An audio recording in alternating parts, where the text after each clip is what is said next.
This video is a full rundown of everything covered in the 7th section of the specification of AQA GCSE Chemistry. This includes crude oil, hydrocarbons and alkanes, fractional distillation, combustion and cracking for GCSE combined science, plus alkenes, alcohols, carboxylic acids, esters and polymers for students taking GCSE Chemistry. Crude oil is an unrefined fossil fuel. It's a finite resource, meaning we're using it up much faster than it's being produced, and one day, quite soon, it will run out.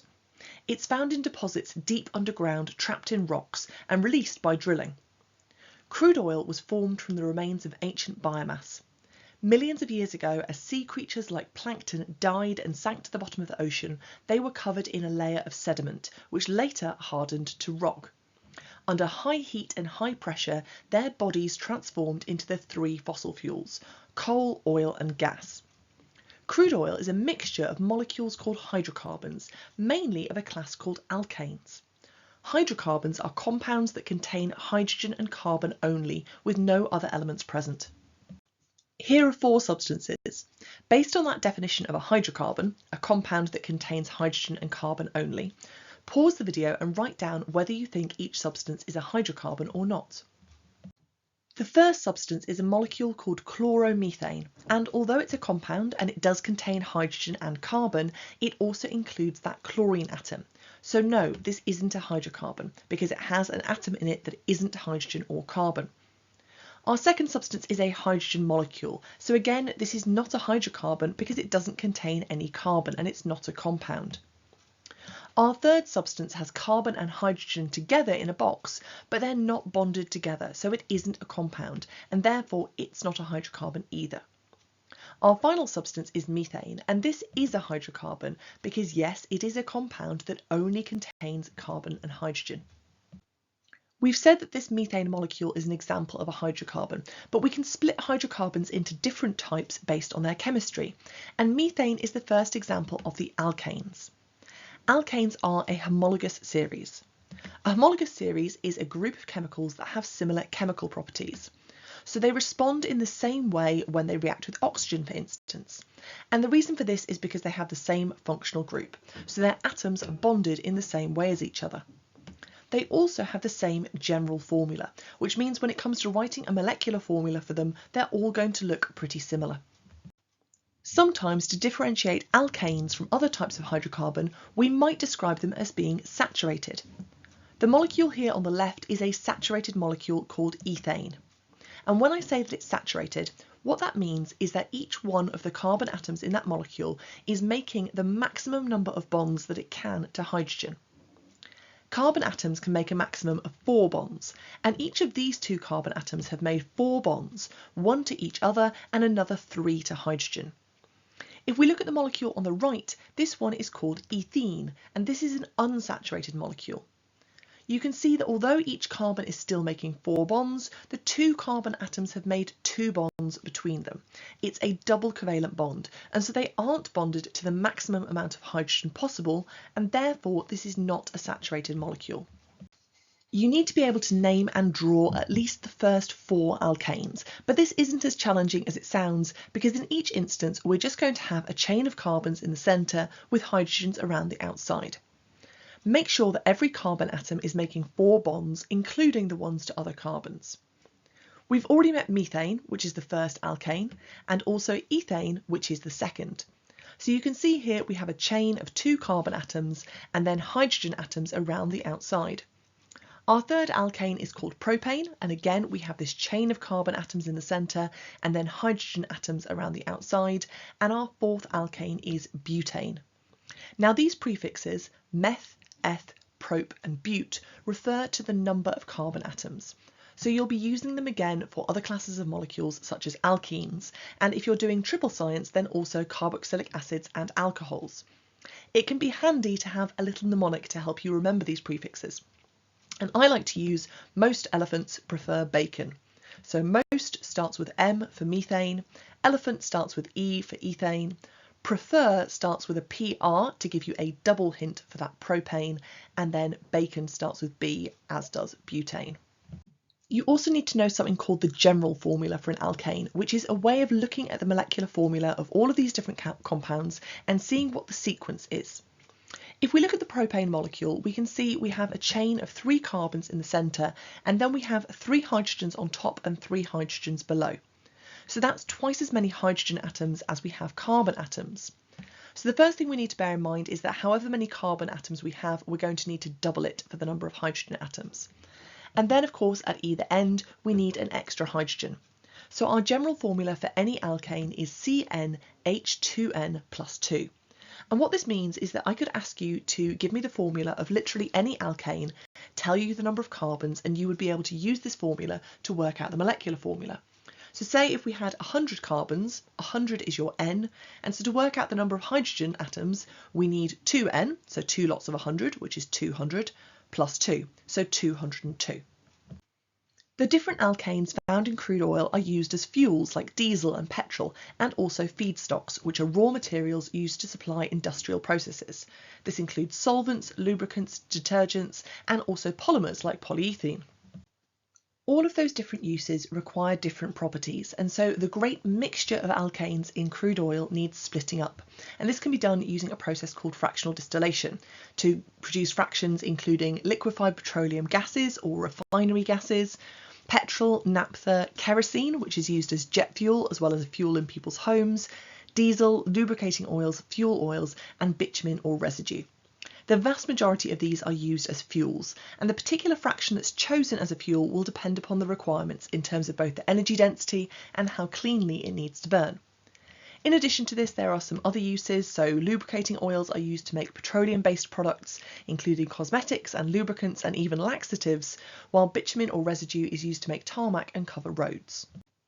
The different fractions of crude oil have different properties based on the size of the molecules, but each fraction is still a mixture of different compounds.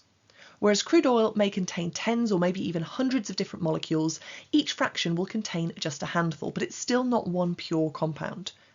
Each fraction contains molecules of different sizes. So while the petrol fraction contains molecules with maybe 5 to 10 carbon atoms, like pentane, hexane and decane, molecules in the diesel fraction may contain carbon chains up to 20 atoms long. The size of these molecules influences their physical properties, and this means that the different fractions can be quite different to each other. Smaller molecules have weaker intermolecular forces between the molecules, and this leads them to have lower boiling points, because the weak intermolecular forces require less energy to overcome. In addition, the smaller molecules, which are collected at the top of the fractionating column, have lower viscosity.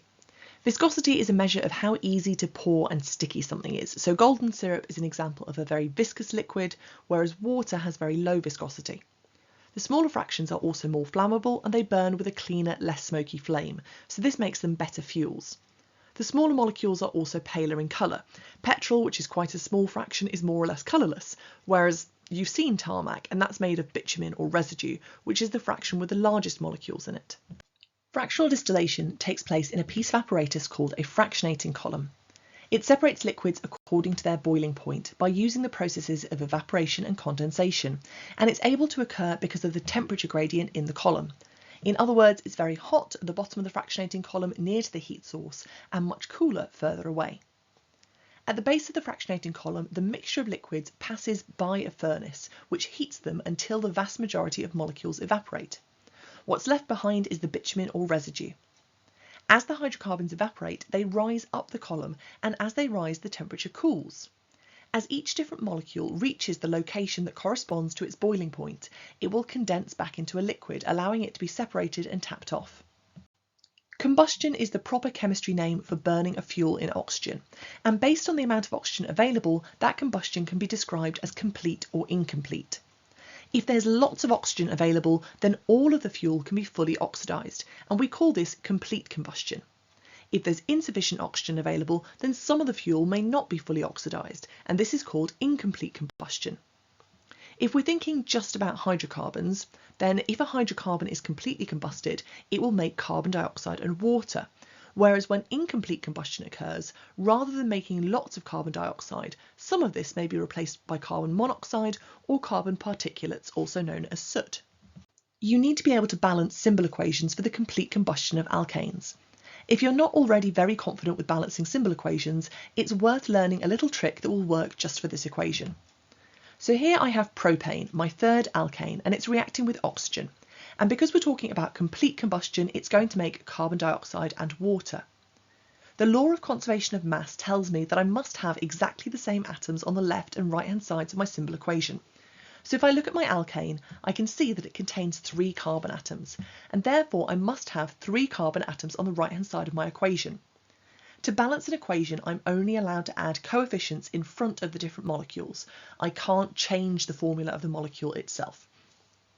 So in order to make sure that there are 3 carbon atoms on the right hand side of the equation, I'm going to put a coefficient of a 3 in front of the carbon dioxide to show that I have 3 carbon dioxide molecules. Next, I look at hydrogen. In propane, there are 8 hydrogen atoms, and these are all going to go into the water molecules on the right-hand side. As each water molecule needs 2 hydrogen atoms, I need to divide that 8 by 2 to get 4. I use this 4 as a coefficient in front of the water. Finally, I need to count up all of the oxygen atoms on the right-hand side. Remember, there are 2 in each carbon dioxide molecule and only 1 in each water molecule. So that's 3 sets of 2, which is 6, and 4 sets of 1, which is 4. I add those together and I know that I need 10 oxygen atoms in total. These are all going to be tied up in molecules containing 2 oxygen atoms each. So 10 atoms becomes 5 molecules. This method is very straightforward provided I have an alkane that contains an odd number of carbon atoms. It does still work if I have an alkane with an even number of carbon atoms, but I'll end up needing to use a coefficient for oxygen that includes a half, say 4.5 or 5.5, and that can be a little bit confusing and we tend to avoid it for GCSE. So we can still use the same method, but there's a twist that we're going to add. So here is butane, which has an even number of carbon atoms, and since it's completely combusting, it's going to make carbon dioxide and water. But before I start, because I've clocked that it has an even number of carbon atoms, I'm going to add a coefficient of a 2, because I know that I'm actually going to need 2 of these if I want to avoid having a coefficient with a half in front of my oxygen. So now that I've added that, I'm going to go through exactly the same process. On the left-hand side, I have 4 carbon atoms per molecule and 2 molecules, which makes 8. So I'm going to need 8 carbon dioxides. And also, I've got 10 hydrogen atoms per molecule and 2 molecules, which is 20, but they're going into water, which contain 2 hydrogens each. So I'm going to need 10 of these water molecules. And then again, I can count up the oxygens. So I've got 8 lots of 2, which is 16, plus 10 lot of 1, which is 10. So that's going to be 26 in total, and that's going to mean that I have 13 oxygen molecules. Sorry. If I didn't do this method with adding the 2 at the front, it would still work, but I would end up needing 6.5 moles of oxygen, which is just a little bit confusing. Finishing these complete combustion questions can be a little bit tricky, so here's an opportunity to pause the video and make sure that you're confident doing this. Each of these is a complete combustion reaction, so the products are going to be carbon dioxide and water. We look at the number of carbons in the alkane to work out how many carbon dioxide molecules there'll need to be. So for this first example, it's 5. And then we look at hydrogen, we see that there are 12 hydrogen atoms. These are going to be in water molecules that contain 2 hydrogen atoms each, so 12 divided by 2 is 6. Then we add up oxygen, 5 lots of 2 in the carbon dioxide is 10, 6 lots of 1 in the water is 6, 10 plus 6 is 16 atoms in total, and they're coming in pairs in the molecule, so half of 16 is 8. We can do exactly the same process for nonane, so we're going to have 9 carbon dioxides, 10 water molecules, and therefore 14 oxygen. And then for hexane, we're going to need to use our coefficient trick. So we're starting with 2 molecules of hexane. So therefore we're going to need 12 carbon dioxide, 14 water, and therefore 19 oxygen molecules. You also need to know about some of the other problems that are caused by using these fuels. So there are various pollutants that are released when fuels are burned. As you know, when you burn a hydrocarbon, you release carbon dioxide and water, and carbon dioxide leads to global warming. But if you don't have sufficient oxygen, then instead of making carbon dioxide, you make carbon monoxide or even carbon particulates. Carbon monoxide is a toxic gas which stops your red blood cells from working properly, and carbon particulates cause global dimming, which means literally less light is getting from the sky to the ground. Almost all fossil fuels have small amounts of sulfur in them as impurities, so when you burn the fossil fuel, you also burn the sulfur and make sulfur dioxide. And sulfur dioxide, along with carbon dioxide and nitrous oxides, which can be produced when you burn things at a high enough temperature for super unreactive nitrogen from the atmosphere to react, all contribute to acid rain.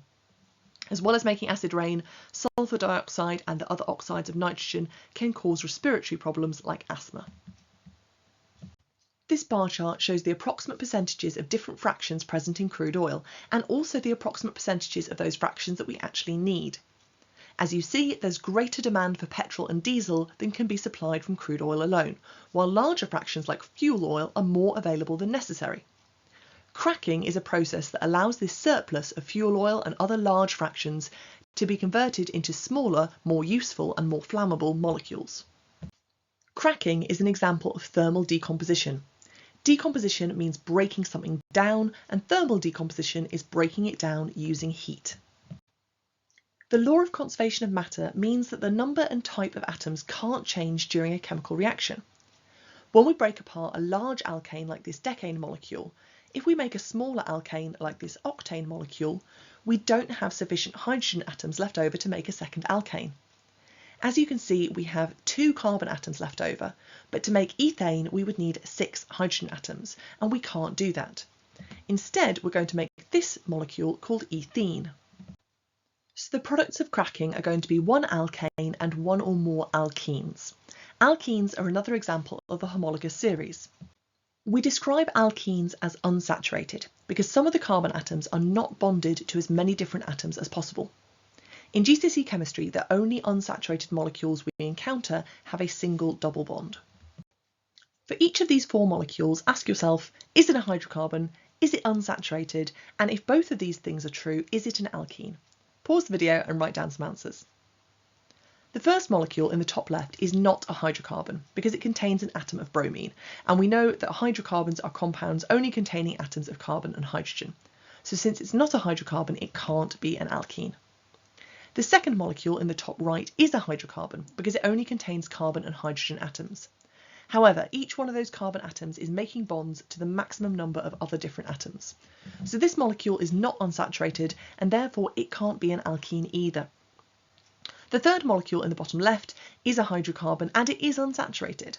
However, alkenes only contain double bonds, and this molecule contains a triple covalent bond, so it's not an alkene either. Our fourth and final molecule is a hydrocarbon, it is unsaturated, and it is an alkene. This is the alkene called ethene. If you're already confident drawing alkanes, then drawing alkenes is quite straightforward. We start off in the same way with a carbon-carbon chain.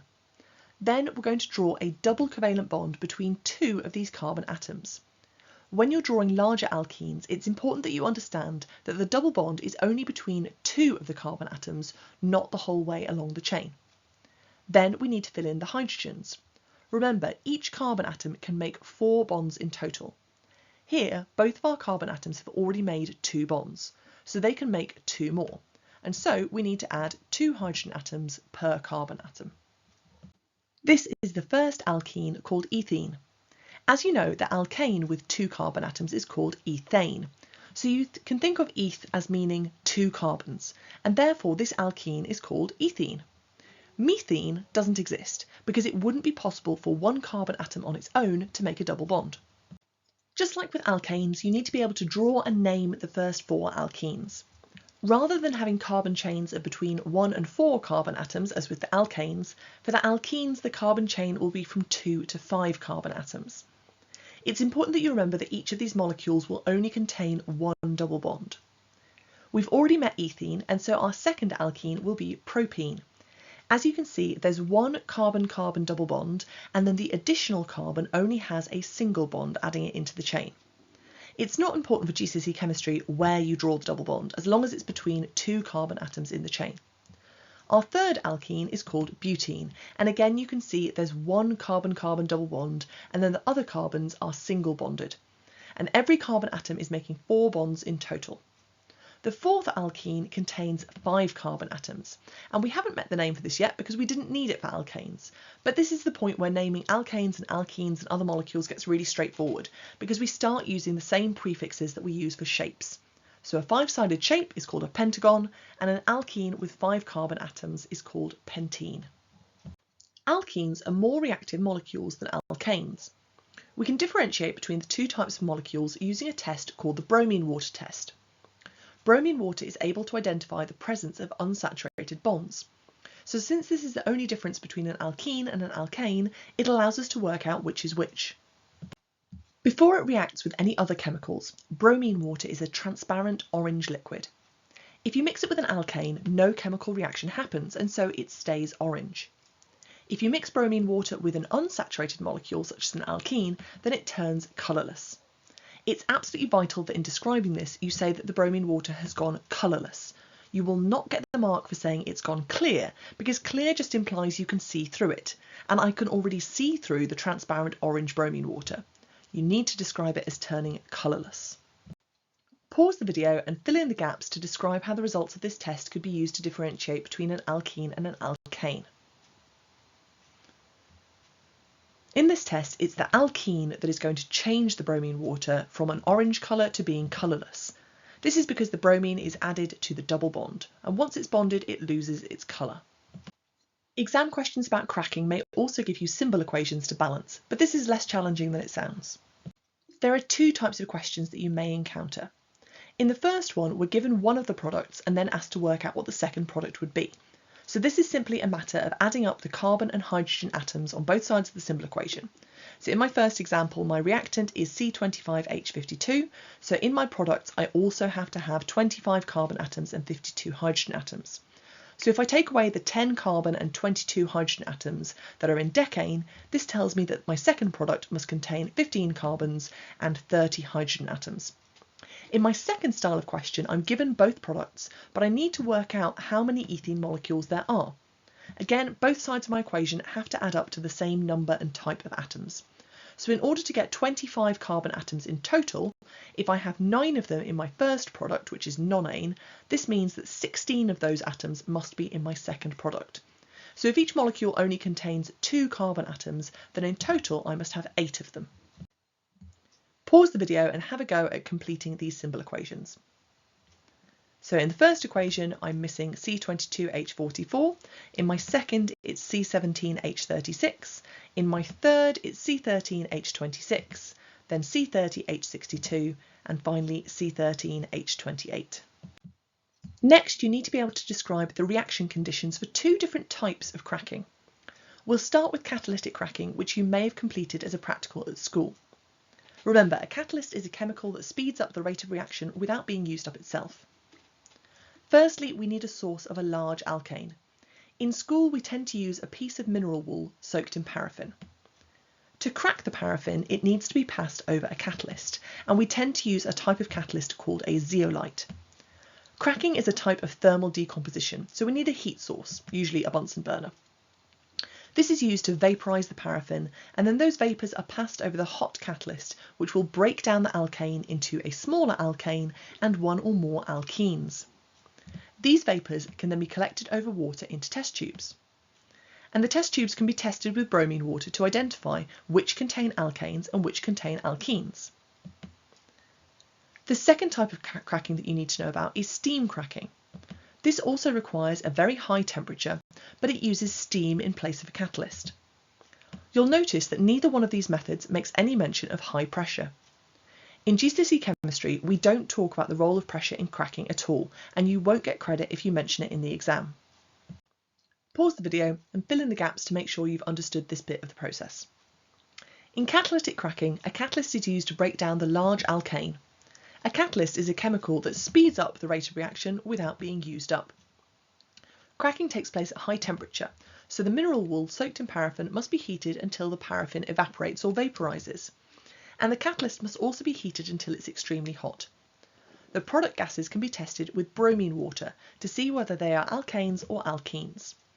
This orange coloured liquid will turn colourless in the presence of double bonds or unsaturated bonds. Steam cracking does not use a catalyst, but instead uses high temperature and steam. Those are all of the topics for GCSE Combined Science, but keep watching if you're taking GCSE Chemistry, also known as Triple Science. In addition to being able to name and draw alkenes and describe how they're produced, you need to know a little bit of information about their reactions. Firstly, they're useful for making addition polymers, including a lot of important plastics, like polyethylene, polypropylene and polybutene. Alkenes can be converted back into alkanes by hydrogenation using a nickel catalyst. They also react with water and an acid catalyst at 300 degrees C and 60 atmospheric pressures in order to make alcohols. And finally, they can be burned as fuels to produce carbon dioxide and water, but they have a smoky flame, so they're less good as fuels than alkanes are. The next homologous series we need to look at are the alcohols, and the chemistry of this group is defined by their functional group, which is called a hydroxy group. This is an oxygen atom covalently bonded to a hydrogen atom. The general formula for alcohols is CnH2n+1OH, and as with the other general formulae, we can use this to work out the symbol formula of any alcohol. For instance, if we knew we had 15 carbon atoms, then the formula would be C15H31OH. The first four alcohols are named in a similar way to the alkanes and alkenes, so we have methanol, ethanol, propanol and butanol. To draw each of these molecules, we start out in exactly the same way as we would with an alkane, but we replace one of the hydrogen atoms with an oxygen bonded to a hydrogen.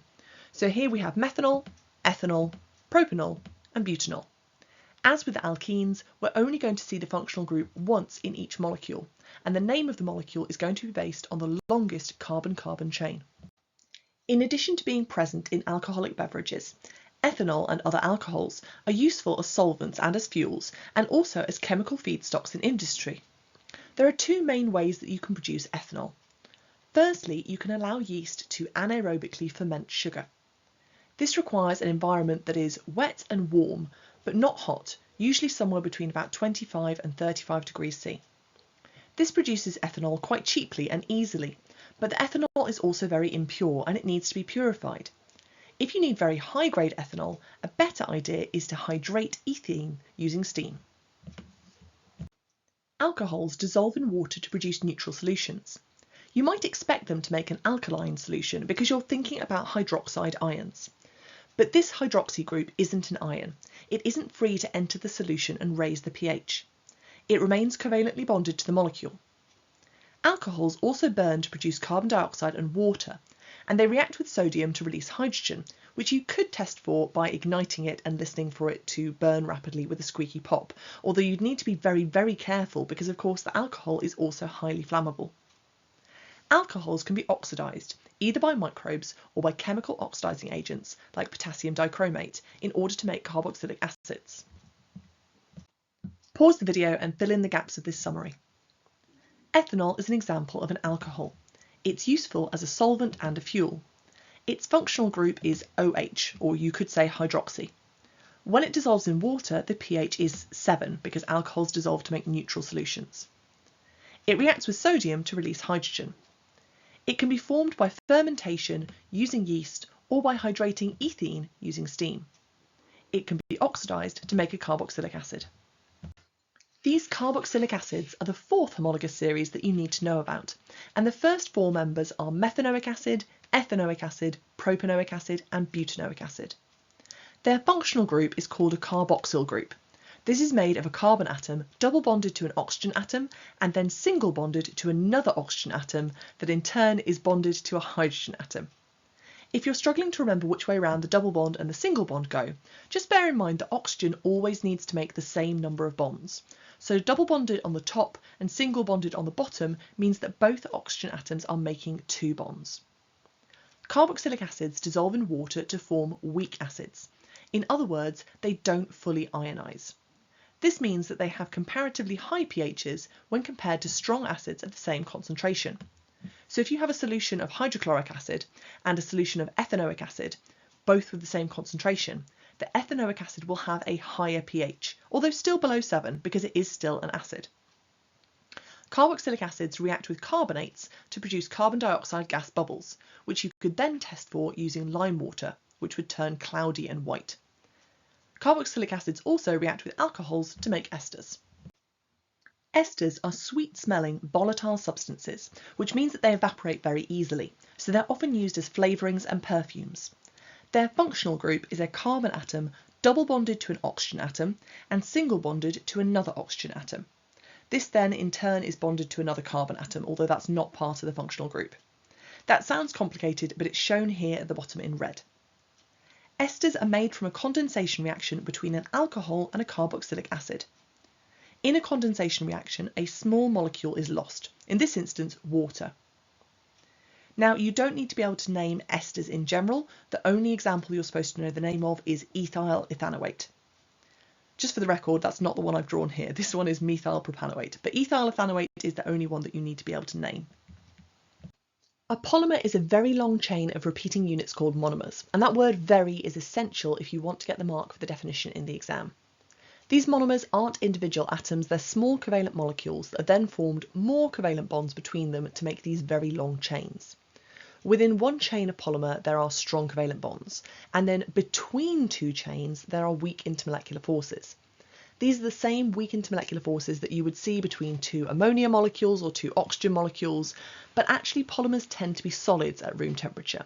And the reason for this is that these polymer molecules are much, much bigger than ammonia or oxygen, so therefore the weak intermolecular forces are comparatively stronger.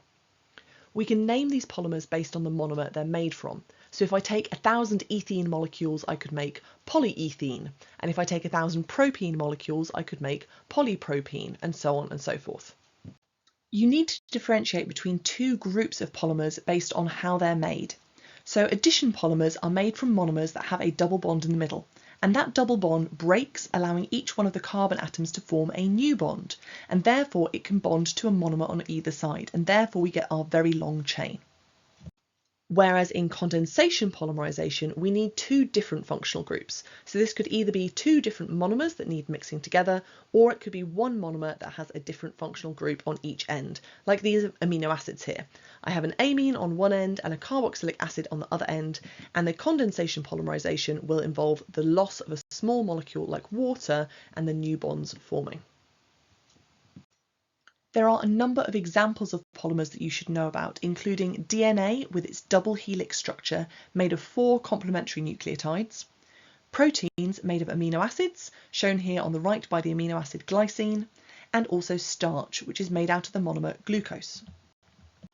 Thank you very much for watching, and I hope you're now feeling fully prepared for your end of topic test or maybe GCSE Chemistry Paper 2. If you are finding the videos useful, then don't forget to like, subscribe, comment and share for more GCSE Chemistry revision resources coming soon.